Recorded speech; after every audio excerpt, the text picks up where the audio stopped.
Lo tau nggak, kadang yang paling nyakitin itu justru yang paling kita pertahankan. Ironis kan? Di usia segini, 35 sampai 44 tahun, kita udah ngerasain jatuh bangun dalam hidup.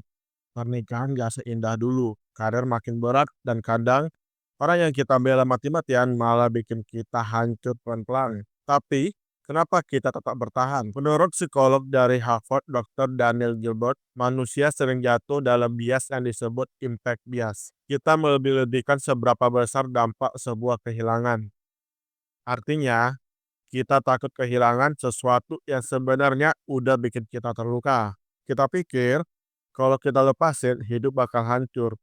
Padahal bisa jadi justru itu awal penyembuhan. Allah berfirman dalam surah Al-Baqarah ayat 216, boleh jadi kamu membenci sesuatu padahal itu baik bagimu, dan boleh jadi kamu menyukai sesuatu padahal itu buruk bagimu. Artinya apa? Gak semua yang kita perjuangkan layak dipertahankan. Kadang Allah suruh kita melepas bukan karena Allah jahat, tapi karena Allah sayang. Kita lihat lagi kisah Ibrahim dan Ismail. Allah minta Ibrahim rela kehilangan anak yang paling ia cintai. Tapi dari ketaatan itulah lahir sejarah besar, keimanan, pengorbanan, bahkan perintah haji.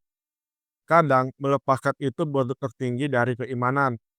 Tapi bukan berarti harus nyerah. Jangan salah paham dulu ya. Bukan berarti setiap yang menyakitkan harus dilepas. Tapi kita mesti tahu kapan bertahan, kapan berhenti. Lalu, apa tanda-tanda harus berhenti?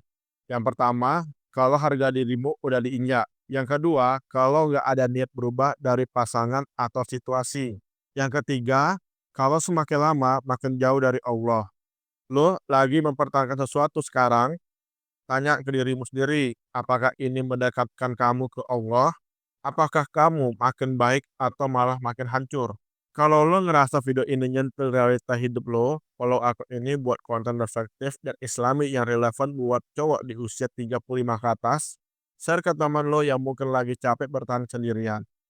Komen di bawah, lo lagi pertahankan apa sekarang dan kenapa?